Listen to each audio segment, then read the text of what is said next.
सिर उड़ता हुआ उनके कमरे में आ जाता है। अच्छा, तो तुम ही हो जिसने मुझे आजाद। बहुत समय पहले की बात है। चंदनपुर गांव पर एक भूत ने हमला कर दिया था। किसी तरह सब गांव वालों ने मिलकर उस भूत को पकड़ लिया था और उसका सिर उसके धड़ से अलग कर दिया था। उसके सिर को धड़ से अलग अलग कर एक जंगल में दफना दिया गया। फिर कुछ साल बीत गए। एक मजदूर उसी जंगल की खुदाई करते करते उसे जमीन में कुछ धंसा हुआ मिला। अरे ये क्या है? लगता है भगवान आज मेहरबान है, खजाना हाथ लग गया है। फिर उसने उसे पकड़कर बाहर की तरफ खींचा। तभी उसके हाथ में भूत का भयानक सर आ जाता है। अरे मर गया रे, ये क्या है? लगता है ये किसी भूत का सर है। अरे मम्मी, अब क्या करूं मैं? ये तो किसी भूत का सर लगता है। हे भगवान, मुझसे कितनी बड़ी गलती हो गई। मैंने जिसे खजाना समझा वो एक भूत का सर निकला। मर गया रे, बचा लो भगवान। तभी मजदूर ने हिम्मत दिखाते हुए एक योजना बनाई। एक काम करता हूँ, इसे मैं गांव ले जाकर सरपंच जी को सौंप दूंगा। फिर वही फैसला करेंगे कि इस सिर का क्या करना है। वो सिर उठाता है और गांव की तरफ चल देता है। गांव पहुंचते पहुंचते रात हो जाती है। फिर घर पहुंचकर भूत के सर को कमरे में रखी टेबल पर रखकर सोने चला जाता है। फिर रात के ठीक 12 बजते ही उस सर में जान आ जाती है।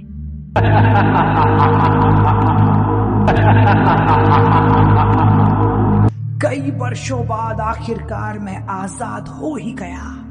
गांव वालों, अब तुम सबसे बदला लेने का समय आ गया है।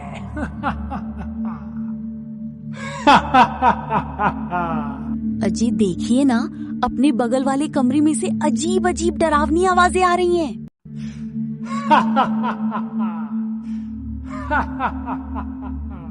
अरे मर गए रे, लगता है उस सिर में जान आ गई है क्या? अजी साफ साफ बताइए ना, किस सिर की बात कर रहे हैं आप? अरे भाग्यवान, आज मैं जंगल में जब खुदाई कर रहा था तो मुझे एक सिर मिला। मैंने सोचा कि अब मैं क्या करूं। फिर एक तरकीब आई कि मैं घर पहुंचकर इस सिर को सरपंच जी को सौंप दूंगा। पर घर पहुंचते पहुंचते रात हो गई और मैंने उस सिर को कमरे में ही रख दिया। अरे तेरा सत्यानाश हो, तू एक भूत के सिर को घर ले आया। हे भगवान, अब क्या होगा? तभी अचानक भूत का सिर उड़ता हुआ उनके कमरे में आ जाता है। अच्छा, तो तुम ही हो जिसने मुझे आजाद। जी हाँ भूत जी, हमने ही आपको जमीन से बाहर निकाला था। कृपया करके हमें छोड़ दीजिए। ठीक है, तुमने मुझे आजाद करवाया है, इसलिए मैं तुम्हें छोड़ दूंगा। लेकिन उससे पहले तुझे मेरा एक काम करना होगा। तुम्हें मेरे साथ उसी जंगल में चलकर मेरा धड़ भी निकालना होगा। हे भगवान, मैं कैसी मुसीबत में पड़ गया। ना घर का रहा ना घाट का। नहीं भूत जी, मैं ऐसा नहीं कर सकता। ठीक है, अगर तुम ऐसा नहीं करोगे तो सबसे पहले मैं तुम्हारी पत्नी का सिर खाऊंगा। फिर उसके बाद उसके धड़ में अपना सिर लगाऊंगा। नहीं भूत जी, आप ऐसा मत करिए। अभी मैं मरना नहीं चाहती हूँ। अजी, अगर मेरी सलामती चाहते हो तो आप जल्दी से भूत के साथ जंगल में जाओ और इसका धड़ जमीन से खोदकर भूत जी को दे दीजिए। नहीं तो ये भूत हमें मार डालेगा। रुक जाओ भूत जी, आप ऐसा मत करो। मैं आपके साथ चलता हूँ और जमीन से आपका धड़ खोदकर आपको दे देता हूँ। आधी रात हो चुकी थी। उसके बाद कटा हुआ सिर और रामू दोनों जंगल की ओर चल देते हैं। रामू जंगल में पहुंचकर उस भूत के धड़ की तलाश में लग जाता है। काफी देर तक मेहनत करने के बाद उसे भूत का धड़ दिख जाता है। भूत अपना धड़ देखकर फूला नहीं समाता और खुशी के मारे पागल हो जाता है। इसी का फायदा उठाकर रामू वहां से भाग निकलता है। तभी भूत का कटा हुआ सिर धड़ के पास जाकर देखते ही देखते एक भयानक भूत बन जाता है। गांव वालों, अब मरने के लिए तैयार हो जाओ। तुम सब ने मिलकर मेरे सिर को धड़ से अलग कर दिया था। तुम सबको मैं अब जिंदा नहीं छोड़ूंगा। फिर रामू भागते भागते गांव के मुखिया जी के घर पहुंच जाता है। अरे मुखिया जी, दरवाजा खोलो, बहुत बड़ा अनर्थ हो गया है। मुखिया जी, दरवाजा खोलो जल्दी, वो सरकटा भूत वापस आ गया है। थोड़ी देर बाद मुखिया जी घर से बाहर निकलते हैं। फिर रामू उन्हें सारी घटना बताता है। तभी वो भूत गुस्से में जंगल से निकलकर गांव में वापस आ जाता है। अरे ओ गांव वालों, किस बिल में छुपकर बैठे हो? मुझे अभी भी याद है कि तुम लोगों ने किस तरह मेरे 2 टुकड़े किए थे। अब बदला लेने का समय आ गया है।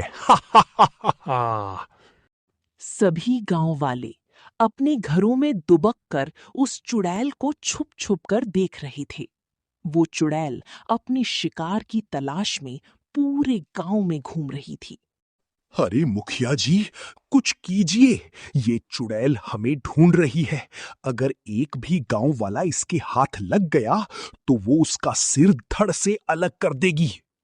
अरे भाइयों, डर तो मुझे भी लग रहा है। मैं क्या करूं?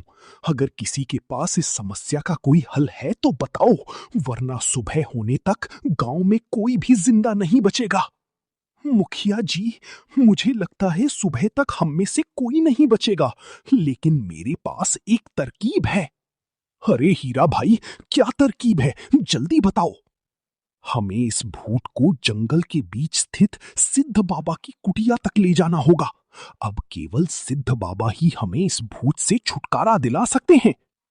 लेकिन भाइयों, वो चुड़ैल वहां तक जाएगी कैसे और उसे लेकर कौन जाएगा? मुखिया जी, मैं इस चुड़ैल का भोजन बनकर जंगल की ओर जाता हूं। ये भूत मेरा शिकार करने के लिए मेरे पीछे जंगल में जरूर आएगा।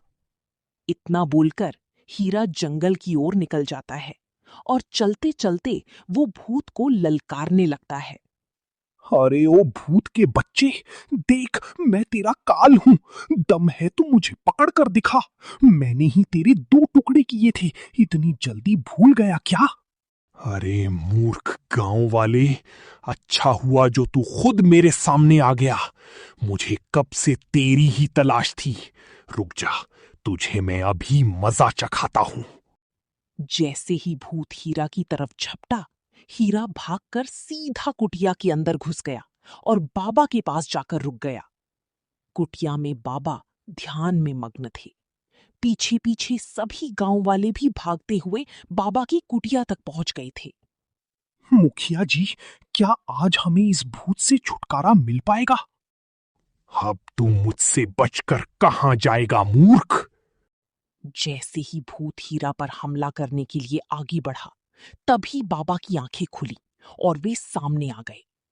अरे मूर्ख गांव वालों, तुम्हें क्या लगता है अब तुम्हें कोई नहीं बचा सकता, और ये तुम्हारा बाबा भी नहीं है। मूर्ख प्रेत, तू ये मत भूल कि तू बजरंगबली के दरबार में खड़ा है।